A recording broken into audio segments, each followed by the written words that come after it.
राधे राधे। जय श्री कृष्णा। ममता की पाठशाला में आपका एक बार फिर से स्वागत है। हम पिछले जो क्लास थी उसमें पढ़ रहे थे रासायनिक अभिक्रियाएं। कुछ रासायनिक अभिक्रिया हो गई थी और कुछ रासायनिक अभिक्रिया जो है हम इस क्लास के अंदर पूरी करेंगे। और हमने पिछली जो वीडियो है या क्लास है उसके अंदर पढ़ लिया था हमने लास्ट में ऑक्सीकरण और अपचयन तक, ऑक्सीकरण और अपचयन तक। और अगली जो रासायनिक अभिक्रिया लगभग 7 या 8 यानी कि 7 तक हो गई थी। अब है 8वीं रासायनिक अभिक्रिया। रासायनिक अभिक्रिया 8वीं है। जैसे ऑक्सीकरण और अपचयन 2 पढ़ी थी, उसके आगे है रेडॉक्स। कौन सी अभिक्रिया है? रेडॉक्स। रेडॉक्स अभिक्रिया, रेडॉक्स अभिक्रिया। रेडॉक्स अभिक्रिया अपोपचय भी बोलते हैं इसको। कौन सी अभिक्रिया बोलते हैं इसको? अपोपचय। रेडॉक्स अभिक्रिया या अपोपचय यानी कि ऑक्सीकरण अपचयन। अपोपचय ऑक्सीकरण अपचयन यानी कि दोनों अभिक्रियाएं होगी इसमें। कौन कौन सी होगी? दोनों अभिक्रियाएं, ऑक्सीकरण भी होगी, अपचयन भी होगी। अर्थात एक अभिकारक ऑक्सीजन से क्रिया और दूसरा हाइड्रोजन से क्रिया, मतलब ऑक्सीकरण और अपचयन दोनों अभिक्रियाएं साथ साथ होगी। जैसे Zn प्लस जिंक और copper sulphate CuSO4, zinc plus copper sulphate, ये होगी zinc sulphate ZnSO4 plus Cu। Zinc और कॉपर सल्फेट, जिंक सल्फेट बन गया और कॉपर अलग हो गया। तो ये हो गई रेडॉक्स अभिक्रिया। रेडॉक्स अपोपचय अभिक्रिया बोलते हैं इसको। और ऑक्सीकरण अपचयन यानी कि दोनों साथ साथ चलती है। एक अभिकारक का ऑक्सीकरण होता है तो दूसरे का अपचयन होता है। अगली जो 9वें नंबर की अभिक्रिया है वह है तीव्र। एक होती है तीव्र और एक होती है मंद। एक तो तीव्र अभिक्रिया और एक होती है मंद अभिक्रिया। तो पहले तीव्र अभिक्रिया, कौन सी अभिक्रिया है? तीव्र अभिक्रिया। ऐसी रासायनिक अभिक्रिया, तीव्र अभिक्रिया का मतलब है ऐसी रासायनिक अभिक्रिया जो अत्यंत तीव्र गति से होती है, बहुत तेज गति से होती है, यानी कि जिसका जो वेग है उसको भी नहीं मापा जा सकता है। अत्यंत तेज गति से होती है जिसके वेग को हम नहीं माप सकते हैं। जैसे अम्ल और क्षार की क्रिया। कौन सी क्रिया? अम्ल और क्षार की क्रिया। अम्ल और क्षार, इन दोनों की क्रिया से बनेगा लवण और जल। क्या बनेगा? एक तो लवण और एक जल बनेगा। अम्ल और क्षार की जो अभिक्रिया उसको कौन सी अभिक्रिया के नाम से जानते हैं? तीव्र अभिक्रिया। और एक दूसरी होती है उदासीनीकरण। इसी में क्या जाती है? अम्ल और क्षार की आपस में क्रिया होती है, लवण और जल बनता है, तो कौन सी अभिक्रिया भी हो जाती है? वो उदासीनीकरण। जैसे अम्ल और क्षार की क्रिया, अम्ल है HCl प्लस क्षार NaOH, ये अम्ल है और ये क्षार है। दोनों की आपस में क्रिया होगी, तीव्र गति से होगी। गति से, तीव्र गति से क्या बनेगा? लवण और जल। लवण NaCl, लवण बनेगा NaCl प्लस जल H2O, जल।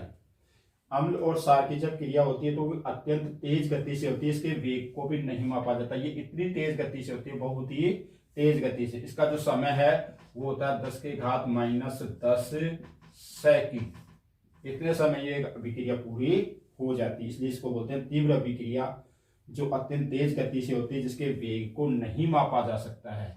वेग को भी नहीं कर सकते, हम माप नहीं सकते, यानी कि बहुत तेज गति से वो अभिक्रिया होती है, इसलिए इसको बोलते हैं तीव्र अभिक्रिया। जैसे अम्ल और क्षार की अभिक्रिया। इसी अभिक्रिया को उदासीनीकरण भी बोल सकते हैं। कौन सी अभिक्रिया? उदासीनीकरण। उदासीनीकरण। अम्ल और क्षार, कौन से? अम्ल और क्षार आपस में क्रिया करते हैं, लवण और जल बनाते हैं, यानी कि उसमें ना तो अम्ल का गुण होगा और ना ही क्षार का गुण होगा। दोनों के ही गुण क्या हो जाएंगे? नष्ट हो जाएंगे और एक नया पदार्थ बनेगा, लवण और जल। तो कौन सी अभिक्रिया हो जाएगी? उदासीनीकरण। दोनों का एक उदाहरण तीव्र अभिक्रिया का भी और उदासीनीकरण अभिक्रिया का भी। तो 10 अभिक्रिया होगी। अगली जो रासायनिक अभिक्रिया है वो आपके तीव्र से मंद, एक तो तीव्र होती है और एक मंद होती है। तो मंद रासायनिक अभिक्रिया यानी कि जिसका, जैसे तीव्र में तो क्या होता है, जिसको वेग को नहीं माप सकते, बहुत तेज गति से होती है, सेकंड के भी कुछ हिस्से में वो पूरी होती है। तो और एक होती है मंद अभिक्रिया। कौन सी अभिक्रिया? मंद अभिक्रिया, बहुत धीमी धीमी, अत्यंत धीमी गति से होती है। ऐसी रासायनिक अभिक्रिया जो अत्यंत धीमी गति से होती है, मंद गति से होती है, उस अभिक्रिया को कहेंगे मंद अभिक्रिया। जैसे लोहे पर जंग लगना, लोहे पर जंग लगना, लोहे पर जंग लगना। लोहे पर जंग लगने की जो क्रिया वो कौन सी अभिक्रिया है? मंद अभिक्रिया। अम्ल और क्षार की जो क्रिया थी वो कौन सी अभिक्रिया थी? तीव्र अभिक्रिया। 11 हो गई। अगली आपके उत्क्रमणीय, देखो 11 के बाद 12 होगी। उत्क्रमणीय अभिक्रिया, उत्क्रमणीय अभिक्रिया। उत्क्रमणीय ऐसी रासायनिक अभिक्रिया जो दोनों दिशाओं में चलती है। कितनी दिशाओं में? दोनों दिशाओं में। जैसे एक अभिकारक है ए और एक अभिकारक है बी, ये आपस में क्रिया करके बनाए एक नया पदार्थ ए बी, और ये ए बी वापस क्रिया करके क्या बनाते? और ए और बी बनाते। यानी कि अभिकारक से क्या बन जाए? उत्पाद। अभिकारक से तो किसका निर्माण हो जाए? उत्पाद का। और उत्पाद से वापस क्या बन जाए? अभिकारक। अभिकारक से उत्पाद, और उत्पाद वापस क्रिया करके क्या बना दे? अभिकारक। अर्थात ये अभिक्रिया दोनों दिशाओं में चलती है। तो ऐसी रासायनिक अभिक्रिया जो दोनों दिशाओं में चलती है, अर्थात जिसमें अभिकारक मिलकर उत्पाद का निर्माण करते हैं और उत्पाद वापस क्रिया करके अभिकारक का निर्माण करते हैं। इस अभिक्रिया को उल्टे तीर के द्वारा, कौन सा तीर है ये? उल्टा तीर, यानी कि उल्टे तीर के द्वारा दर्शाया जाता है। ये जो चिन्ह है उसको बोलते हैं उल्टा तीर, यानी कि ये दोनों दिशाओं को दर्शा रहा है। अभिकारक से उत्पाद भी हो रहा है, उत्पाद से अभिकारक भी हो रहा है। और ये अभिक्रिया जो है हमेशा बंद पात्र में करवाई जाती है। कौन से पात्र में? बंद पात्र में। कौन से पात्र में? बंद पात्र में। उत्क्रमणीय जो अभिक्रिया है हमेशा बंद पात्र में करवाई जाती है। एक तो क्या है इसका कि ये उल्टे तीर के द्वारा दर्शाते हैं, एक बंद पात्र में करवाते हैं, और ये कभी पूर्ण नहीं होती है, कभी पूर्ण नहीं होती है। उत्क्रमणीय अभिक्रिया की विशेषता है कि कभी पूर्ण नहीं होती है। उल्टे तीर के द्वारा, उल्टा तीर ये उल्टे तीर के द्वारा दर्शाते इसको, हमेशा बंद पात्र में करवाई जाती है और कभी पूर्ण नहीं होती है। कभी पूर्ण नहीं होने का मतलब है ये अभिकारक क्रियाकारक बना, वो उत्पाद बनाएंगे, उत्पाद वापस क्रियाकारक, और ये अभिक्रिया चलती रहती है, इसलिए इसको बोलते हैं उत्क्रमणीय अभिक्रिया जो दोनों दिशाओं में चलती है। जैसे एक उदाहरण इसका उत्क्रमणीय अभिक्रिया का,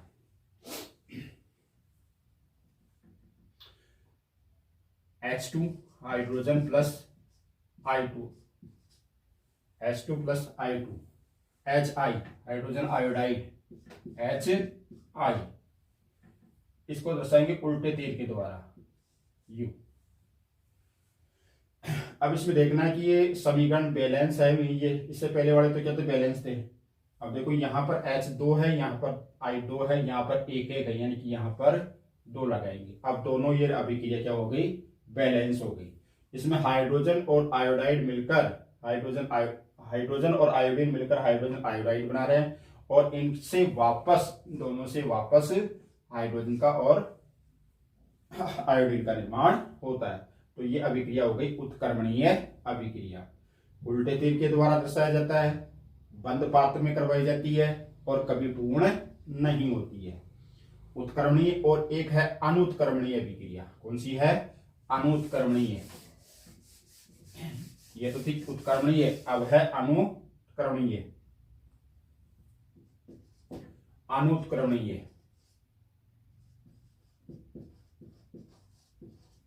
अनुत्क्रमणीय अभिक्रिया, अर्थात ऐसी रासायनिक अभिक्रिया जिसमें अभिकारक पूर्णतया किस में बदल जाते हैं, उत्पाद में। अभिकारक किस में बदल जाएंगे, पूर्णतया उत्पाद में बदल जाएंगे। अभिकारक उत्पाद में पूर्णतया बदल जाते हैं, तो ऐसी अभिक्रिया कहलाएगी उत्क्रमणीय और अनुत्क्रमणीय अभिक्रिया। जैसे KClO3 पोटेशियम क्लोराइड, इसको एरो के द्वारा दर्शाएंगे। इससे पहले वाली जो उत्क्रमणीय थी उसको तो उल्टे तीर के द्वारा, किसके द्वारा दर्शाया गया था, उल्टे तीर के द्वारा। KClO3, KCl बनेगा प्लस O2, KCl और प्लस O2, KCl बनेगा और O2।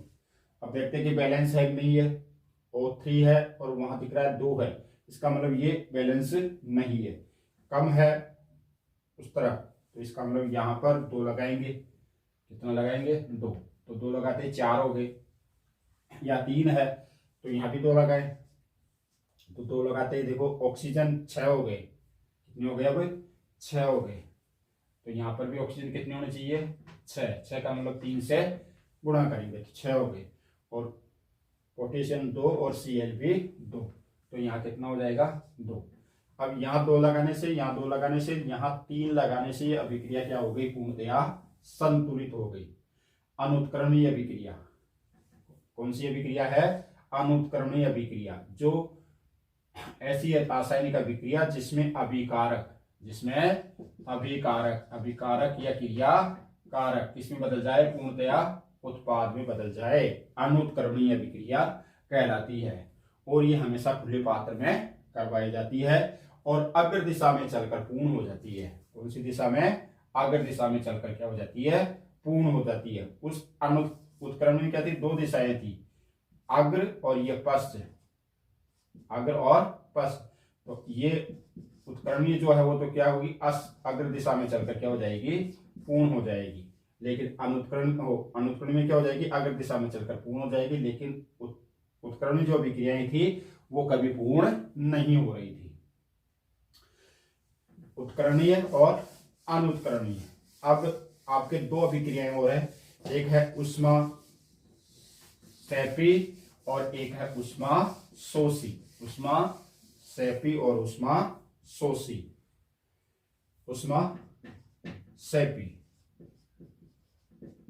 उष्मा सेपी, जैसे नाम से स्पष्ट है, उष्मा सेपी। सेपी से मतलब उष्मा का उत्सर्जन, यानी कि ऐसी अभिक्रिया जिसमें क्या होता है, उष्मा का उत्सर्जन होता है।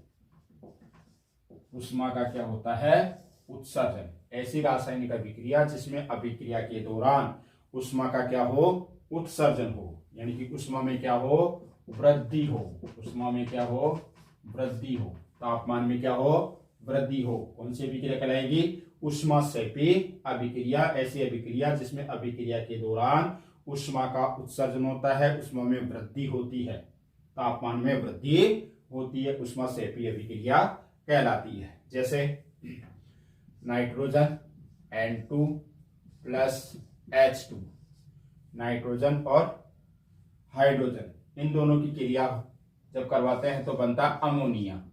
अमोनिया का फॉर्मूला NH3।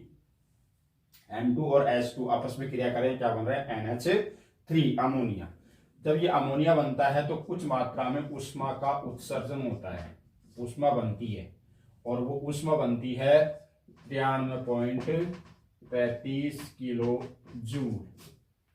93.33 kilo joule. जब नाइट्रोजन की हाइड्रोजन से क्रिया करवाते हैं तो उष्मा में वृद्धि होती है, प्लस उष्मा में वृद्धि होती है कितनी, 93.33 किलो जूल। अब उष्मा में वृद्धि हो रही है, इसका मतलब क्या है, उष्मा सेपी। उष्मा का उत्सर्जन हो रहा है, इसका मतलब उष्मा सेपी है।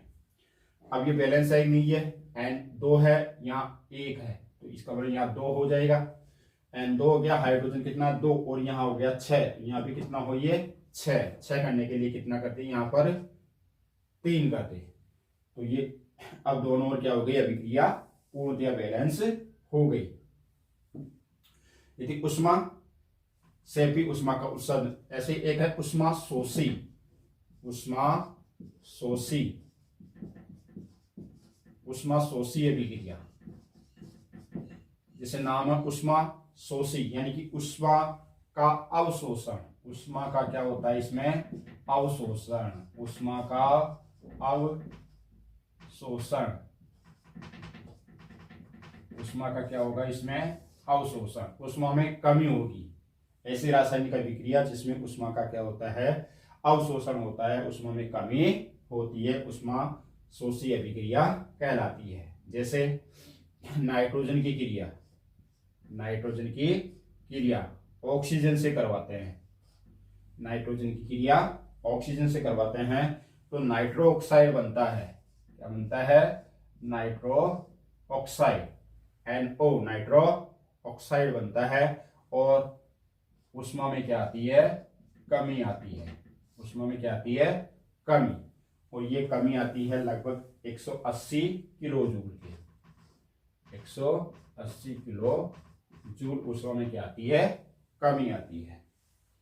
इसमें क्या हो रही थी? उष्मा में वृद्धि। और इसमें क्या हो रही है? उष्मा में कमी हो रही है। अभिक्रिया देखो बैलेंस नहीं है, यहाँ पर N2 है, यहाँ 1 है, यहाँ ऑक्सीजन 2 है, यहाँ भी 1 है। तो यहाँ ज्यादा है उधर कम है उत्पाद में, तो उत्पाद में कितना लगाए?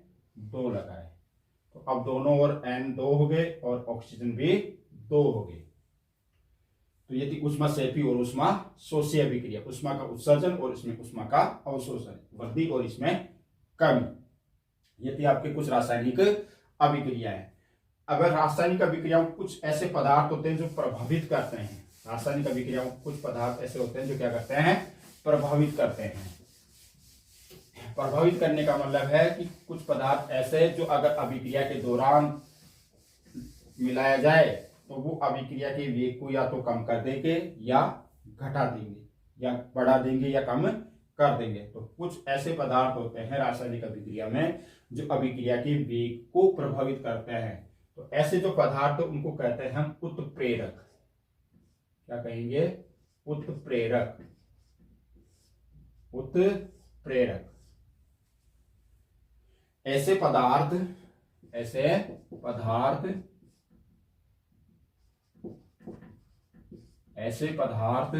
जो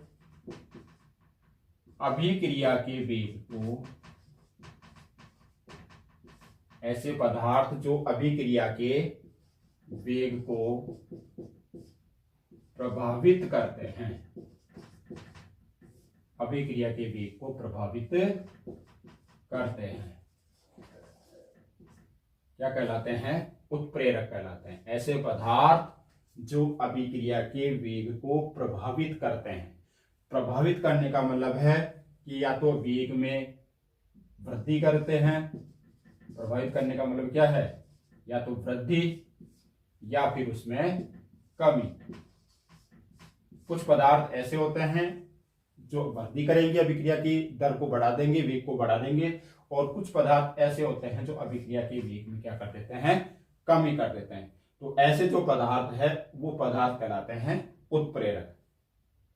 अब कार्य के आधार पर ये 4 प्रकार के होते हैं। कितने प्रकार के? 4 प्रकार के होते हैं। एक तो होता है जैसे धनात्मक उत्प्रेरक। कौन सा? धनात्मक, या इसको बोलते हैं उत्प्रेरक वर्धक। उत्प्रेरक वर्धक,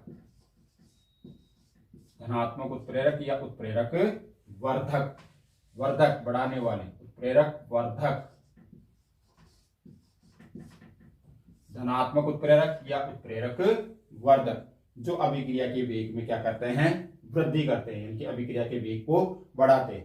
यानी कि ऐसे पदार्थ जिनकी थोड़ी सी मात्रा अगर उस अभिकारक के अंदर मिला दिया जाए अभिक्रिया के दौरान, तो अभिक्रिया का जो वेग है वो क्या हो जाएगा? बढ़ जाएगा। अभिक्रिया का वेग क्या होता है? इसमें बढ़ जाता है। यानी कि धनात्मक है, अभिक्रिया के वेग को क्या करते हैं? ये बढ़ाते हैं।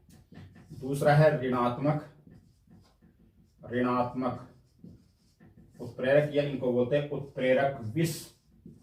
उत्प्रेरक विष। धनात्मक उत्प्रेरक क्या करते हैं? वो अभिक्रिया के वेग में वृद्धि करते हैं, और ऋणात्मक क्या करेंगे? अभिक्रिया के वेग में कमी करते हैं।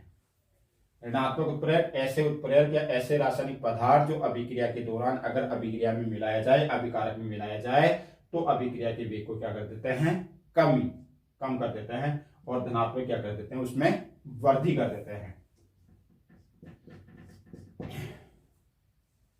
एक शब्द है उत्प्रेरक, शब्द है उत्प्रेरक, शब्द है उत्प्रेरक। शब्द है उत्प्रेरक का मतलब है कि ऐसे पदार्थ जो अभिकारक जब बनता है, अभिकारक जब क्रिया करते हैं, तो अभिकारक जब क्रिया करेंगे तो उत्पाद बनेंगे। क्या बनेंगे? उत्पाद या क्रियाफल। ये क्रियाफल जो है, उत्पाद जो है, वो उत्पाद ही क्या कर दे, उस अभिक्रिया के वेग में क्या कर दे, वृद्धि कर दे। तो ऐसे जो पदार्थ है वो कहलाएंगे शब्द है उत्प्रेरक। यानी कि अलग से इसमें किसी अन्य पदार्थ की आवश्यकता नहीं पड़ती है, बल्कि जब अभिक्रिया होती है, दो कारक आपस में क्रिया करते हैं, तो जो नया पदार्थ बन रहा है उत्पाद, वो उत्पाद ही क्या कर दे, उस अभिक्रिया के वेग में वृद्धि कर दे। तो ऐसे जो उत्प्रेरक है वो कहलाएंगे शब्द है उत्प्रेरक। और एक होता है आपकी जैव रासायनिक उत्प्रेरक, जैव रासायनिक उत्प्रेरक। ऐसे उत्प्रेरक जो जैविक रासायनिक क्रियाओं के अंदर अभिक्रिया के वेग को प्रभावित करते हैं, जैव रासायनिक अभिक्रियाओं में काम आते हैं, ऐसे उत्प्रेरक कहलाते हैं जैव रासायनिक उत्प्रेरक। ये तो आपके रासायनिक अभिक्रियाओं का टॉपिक जो आज पूरा हो चुका है। अब अगली जो क्लास है उसके अंदर हम अगला जो नया वीडियो है या नया टॉपिक है उसके ऊपर पढ़ाएंगे आपको। राधे राधे।